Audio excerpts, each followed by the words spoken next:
Hi, listener. This is From Ideology to Unity, a spiritual journey where we let go of ideological doctrine and ego in favor of meaning, purpose, and unity as a whole. So, I've been doing something since since this morning, but a bit in the last few days. And I've noticed this just today that I've been doing it. And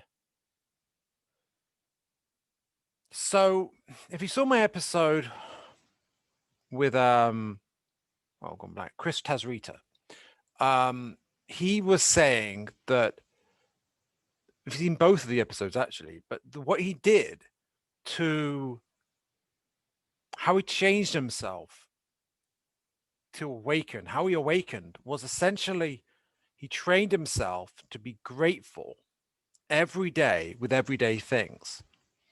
So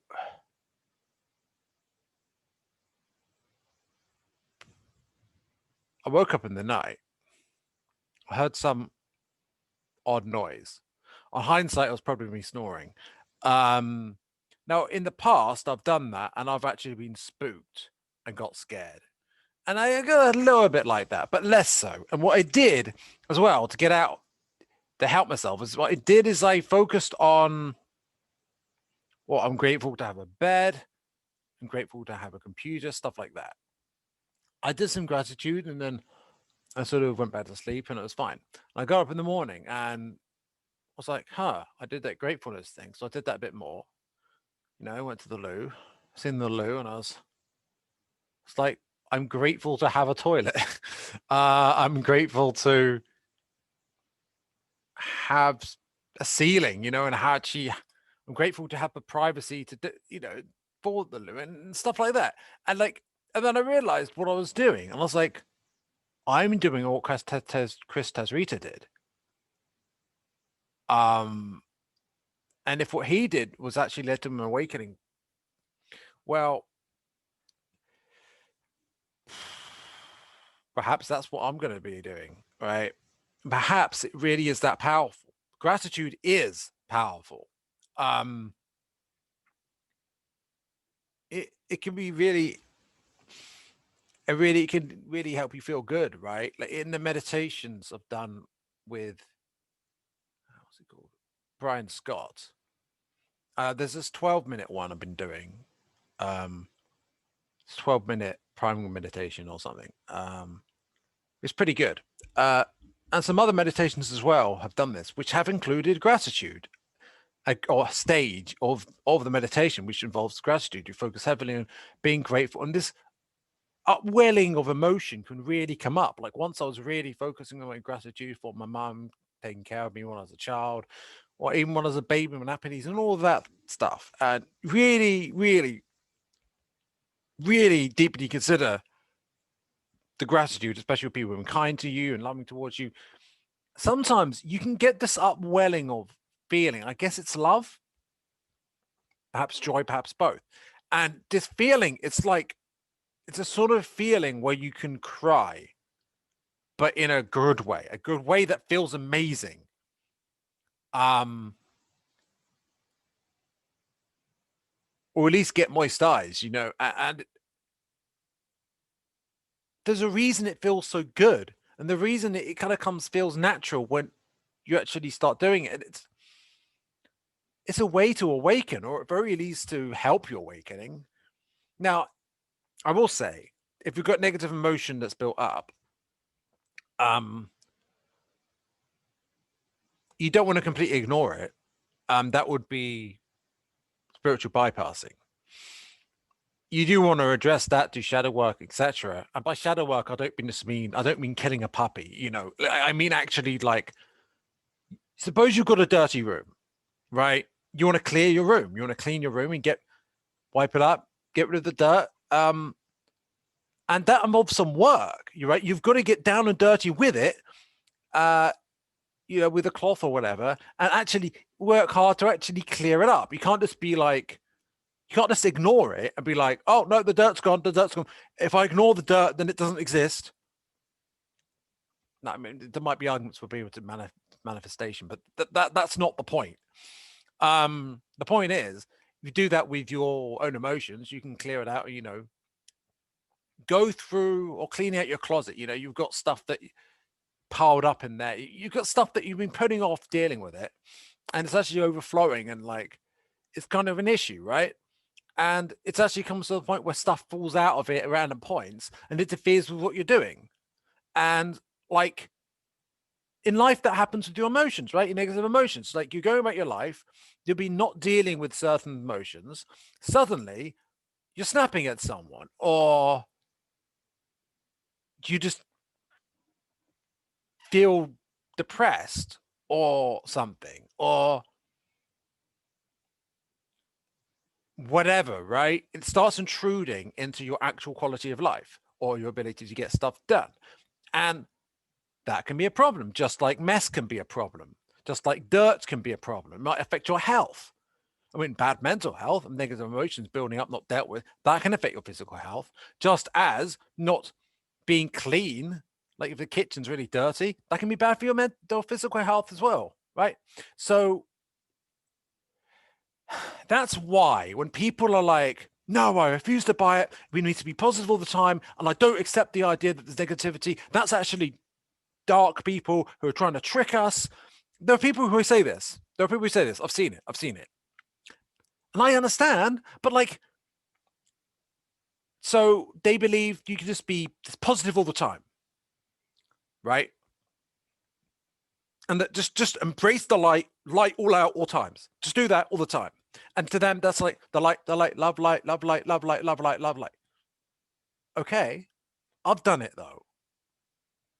I remember I was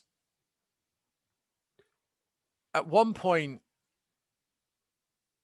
this summer or late spring, this and early summer, I was starting to actually get quite anxious, even to the point where I was starting to hear a bit of voices. But that's actually subsided. I haven't heard voices for a while. Now I have experimented with channeling, but that hasn't been voices in my head. Or generally speaking, that's actually been generally speaking, it's been more an intuitive way interpreting thoughts or a sense that you get of something. It's not the same, but yeah, no, I'm digressing. Anyway, so the point is, so um, what I did is at first I was like, I was trying to resist it because it was unpleasant. So I was just like thinking of other stuff and stuff like that. And let's say before the voices actually start happening, but around the time when that started happening a bit more. So at one point I was starting to have negative intrusive thoughts. I was ignoring them, thinking positive things or whatever. And they started getting worse. And this was in over a period of minutes, right? And so I was in bed, and because they were unpleasant, I really just refused to acknowledge them. I was like love and light and just imagining that sort of stuff. And then I started hearing things. I even got a flashing image in my mind. It was like, it was horrible, terrifying. And at that point, I don't know how to put it. When I took the approach of love and light and I'm focusing on just positivity, it made it worse, and it actually made it just absolutely horrific. It was horrifying, terrifying. Like I actually saw a flash of an image in front of my mind of an alien. Like seriously, seriously. Now we'll go. What do we think about it? Like that's horrible. That's terrifying. Like maybe in some way that toughened me up. But the point is, trying, and generally with intrusive thoughts, an issue I've had is that when you try to ignore them, no, when you try to resist it, but then you try to think about more positive stuff, and you try to fight with your subconscious, it doesn't work. It actually feeds it, makes it harder. And that's the thing with these people who are talking about, in fact, they get angry at the idea of shadow work. They think that shadow work is a trick by shadow workers or dark workers, you know. They think that they think it's a trick. They get quite almost self-righteous or indignant about the idea. They're like, no way, no way. And maybe they don't know how bad it can get when you don't confront. And in fact, when you actively resist your own negative emotions, it can get really messy and unpleasant. The more we repress, the more what we repress plays havoc with us. It, yeah, that's something I've been wanting to talk about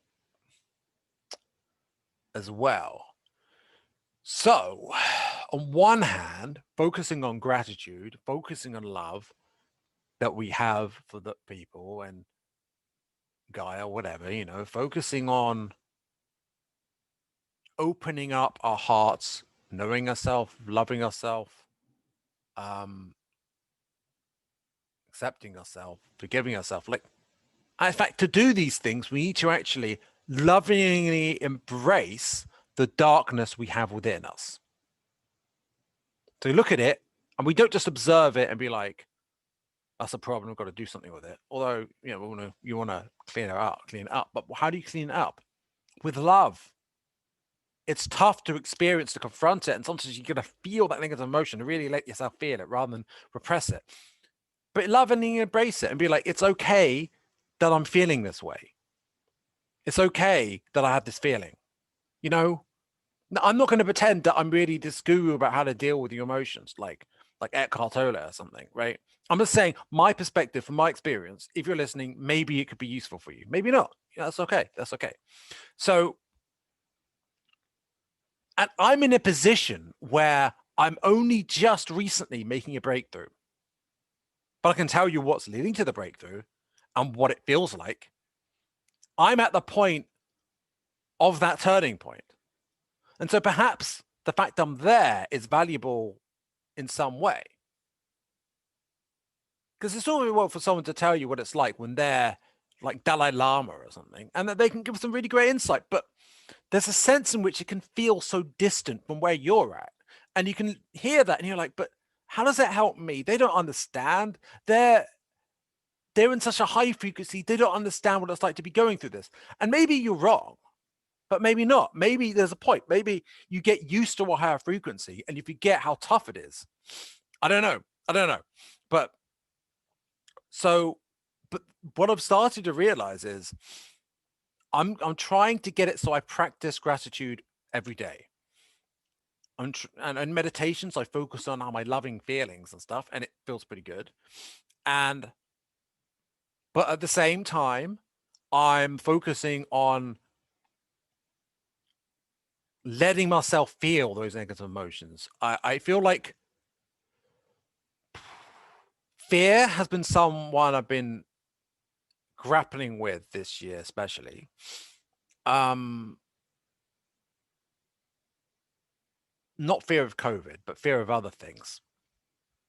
I feel like because I wasn't afraid of COVID, other stuff popped up that wouldn't have come up otherwise. Because I feel like we're being tested. The universe is testing us. Why? So that we have the opportunity through that catalyst to grow, to integrate our shadows, and to ultimately raise our frequency. It's important. In fact, all this COVID and stuff, in some ways, it's actually helping people awaken. In some ways, it's a good thing. In some ways, what the cabal do is completely shoot themselves in the foot. In fact, the harder they try, the more they undermine themselves. But they can't help it. They're too afraid. Because if they did nothing, if they didn't like just desperately try to control it with the wrong candidate gets in power, or a referendum goes the wrong way, you know what I'm referring to, or people start to call about conspiracy theories, people actually call out Bill Gates more than they would that is expected or planned for, whatever, right? Like they're desperately trying to control things, to put a lid on things. If they hadn't done that, people might be less suspicious. They hadn't done COVID, people might be less awakening less. It might have been better for them. But they can't help it because they're afraid. Why are they afraid? Because they're service of self. The service of self people actually are more afraid and more controlled by the negative emotions. So it's not like it's not really liberating, and you're not working with the universe either. So it's not really liberating to be served as a self. It's just kind of like, I don't think they benefit really from it. But there's only selfish respects. In the obvious respects, it would be beneficial, like getting more you want in material. I mean, you get more dopamine sources of dopamine pleasure, sure. You get more. Anyway, I'm digressing. Although digressions aren't always a good thing. I must say bad thing, but they're not always a good thing either. So there's two prongs. One, focus on let the love and the positivity and the gratitude flourish within you. But being loving to yourself includes tough love to yourself, which means let yourself feel those are horrible, unpleasant emotions like shame and fear. Don't repress them, but don't give in to them. So you need to discipline to not just let yourself be taken over by. So if you're feeling like snapping, let yourself feel the feeling of rage, but don't. But the discipline of not necessarily actually snapping at people. But if you do, forgive yourself for it. It's like, or you're afraid. Let yourself be afraid. Don't just be like, love and light, love and light, love and light, love and light until it goes away, and then be like, or just down some vodka, or watching TV and to avoid being afraid. Like that's not confronting it. And don't just curl up in a ball and start screaming in terror either. Like be like sit there and be like be brave in the face of it, if it's fear or whatever it is, observing it, accepting it, embracing it with love, that part of you or not, embracing it with love and is yeah. So there's two prongs. You could say it's a light prong and a dark prong, but is it really dark to embrace your darkness with love? If anything, that's a light. That's more light, right? Is it dark to confront and no longer repress or avoid confronting your negativity? Is it dark to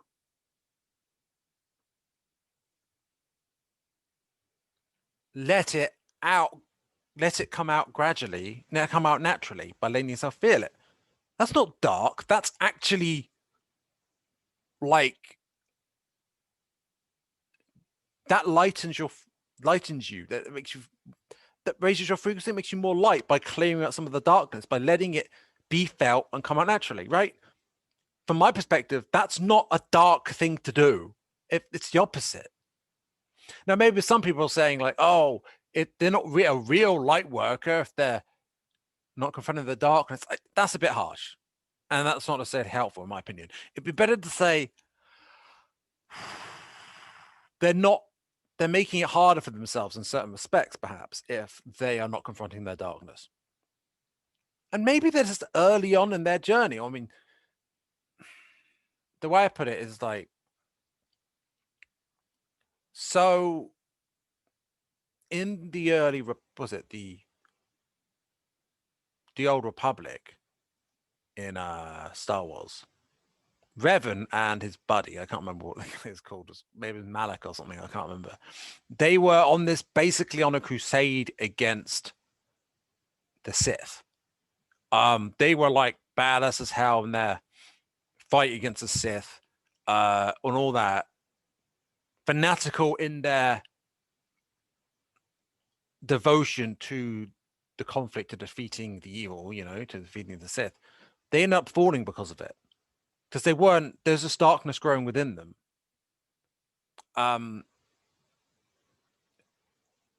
There's a sort of self-righteousness to that, where in fact there can be a cruelty in it when you don't look at your own darkness and you only focus on the light and the light within you, and you can use that as justification for all sorts of cruelty, all sorts of negative actions, and you will feel like you're doing great, wonderful, glorious things for love and light. I mean, you consider like imagine if someone was, with the witch trials, they were done in the name of love and light, in a sense, in that they felt, maybe it's the people that maybe they felt that they were doing what had to be done for, maybe they felt it was righteous what they were doing because, they were evil people and they had to purify the community by killing off those people. And then you get people saying, oh, I want to line these people up against the wall and shoot them because they're such terrible people. I mean, okay. But if you do that, like, even if you think about it that way, like, what do you think they're evil? Because they've done bad things. Like, maybe they've, but when there's sides, the other side, your side might have done things which the other side wants to line up people on your side and shoot them for. Like, it's the same boat. It's like, what was the family? There's the Capulets. What was the other one? Romeo and Juliet. I can't remember. Or like the mafia families and they're getting revenge on each other. It's just like when people shadow project, which is what you tend to do when you don't confront your own negativity, is that you feel virtuous because you're only seeing your light. You're not seeing the darkness in your actions or even your emotions. And now I've done it. I've done this. In fact, I was complaining about people shadow protecting while shadow protecting about them. So that was really hypocritical, but I still had a point, and I do have a point. And it's you've got to be willing to confront that negativity within you and your negative potential. And there's something Jordan Peterson talked about as well. Like, in fact, something he grappled with and was fascinated by is, are people capable of being prison guards in Nazi Germany? And he really looked at it and it was like, maybe I am capable of being a Nazi prison guard. Now, some self-righteous people who don't like Jordan Peterson might be inclined to say, well, of course he would admit that he's willing to do it because he's a bad person.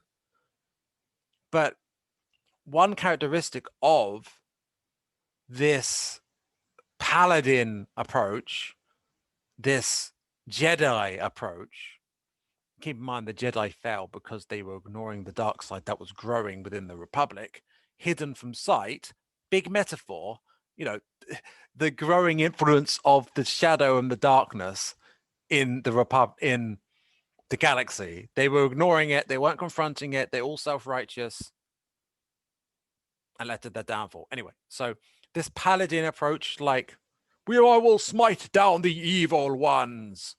Like, who are the evil ones? Do they scream in terror? Do they have families? Do you kill their families? Do you believe that it's righteous when you're doing that? Like, how far are you willing to go? Um,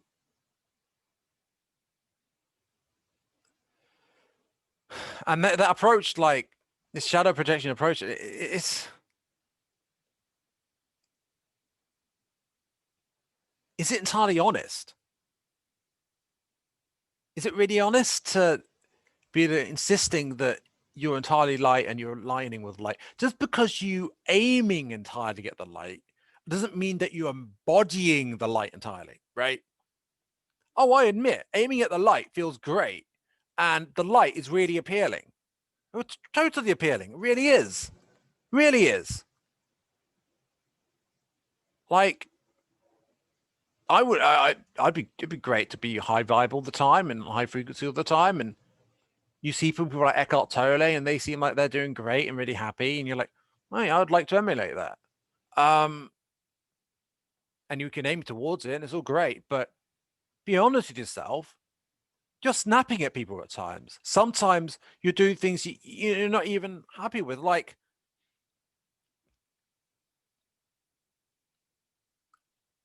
I don't know, like a relative is really presses your buttons in the way that only they know how to do. They really press your buttons, and then you just like go in a torrent tirade at them. And then you're like, oh man, I really lost control there. But if you're not honest, you'll be like, oh, but they deserved it because they made me feel hurt, That's not honest.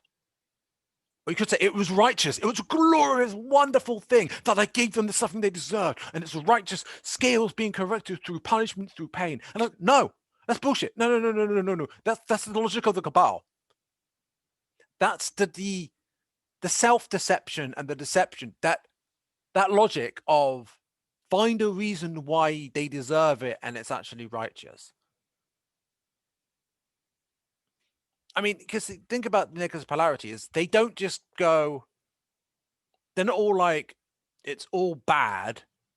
What we're doing is all bad and like, but I don't care because I'm bad. No, no, no.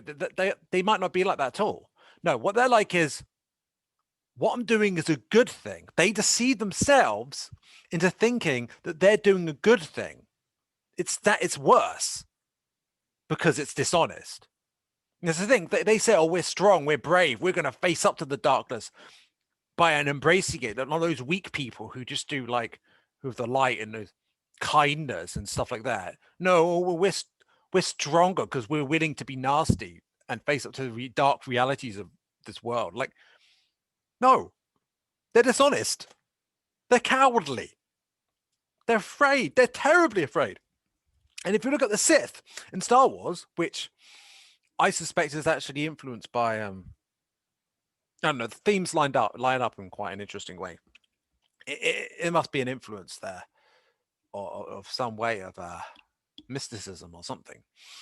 And so you see them, the Sith, and the truth is, if you really look at the Sith, they're scared. Vader was scared of Sidious. Sidious was scared of losing his power.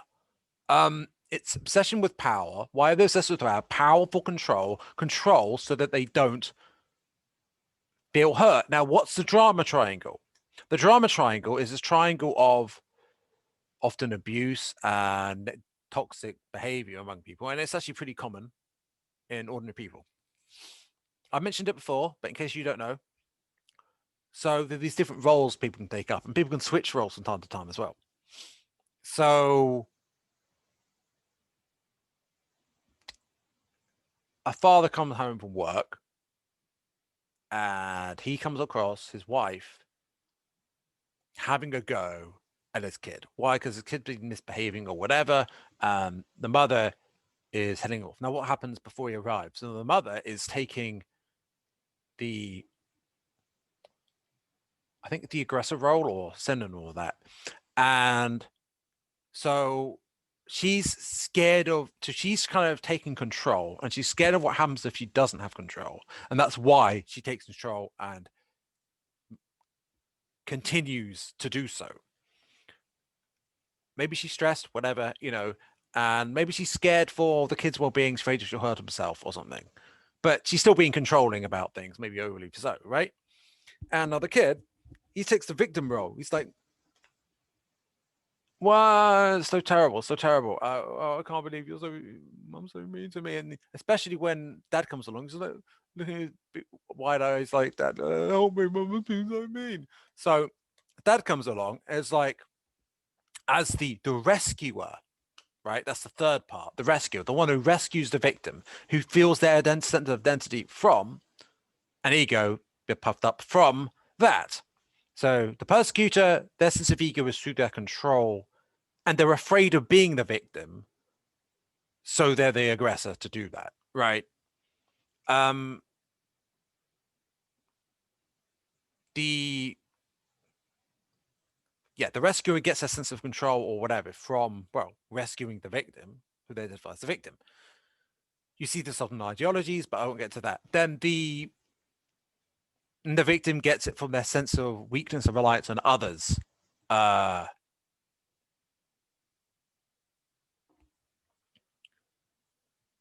then what happens is the mother might feel like the victim. So she will take the victim role. And maybe while the dad's doing the rescuer role, the child might actually start seeing this and actually gang up on the mum and be like, you know, joining in, essentially. At that point, the mother becomes the victim, the child becomes the aggressor, and the dad becomes the rescuer. But then at one point, the kid might feel like that's going too far or something, and then I don't know. It can switch up. That's the point. So the controller, the way the control, no, the aggressor acts is to maintain control because they're afraid of the suffering that happens if they're not in control. Um, they might be afraid of um,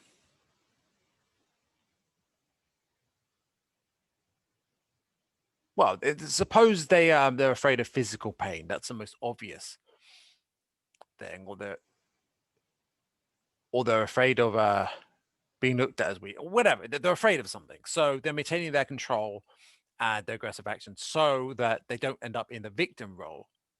And so, yeah, a bully at school or someone at school, they might start being bullied. So they might start bullying younger kids so that they look stronger, so that they don't look like a weak person in a weak role. So they're taking the action. So the bullies don't bully them anymore because they're like, oh, they're one of us. Uh, Another way out is that instead of being bullied, you might start getting tougher and try to help other kids from being bullied as the rescuer. Um, but there's a way out. There is actually a way out.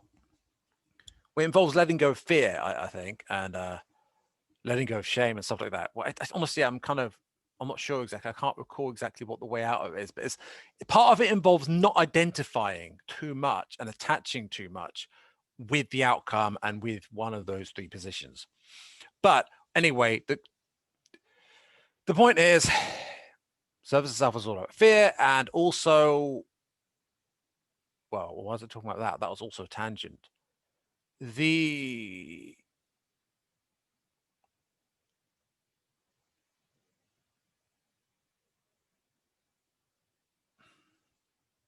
In any case, I think I've more or less said what I wanted to say. So yeah, we want to focus on positive emotions, but also focus on the negative emotions within us to help clear them out by letting ourselves feel it, not repressing it, not avoiding it, not running away with drugs or what have you. Being honest and identifying and exploring to identify what those emotions are. Maybe getting therapy to help with that, or meditating or whatever. And gratitude every day, because the more you condition yourself to be grateful, the more you get the benefits of being grateful. And honestly, it's like it's like it's the ultimate. It's like the ultimate life hack. It's like a life hack without downsides. Like, to feel happy, but if you're trying to drink to feel happy, it's only temporary, or whatever. It's bad for you. If you try to, there's lots of things that might make you feel good in the short run, but there's certain things like, gratitude.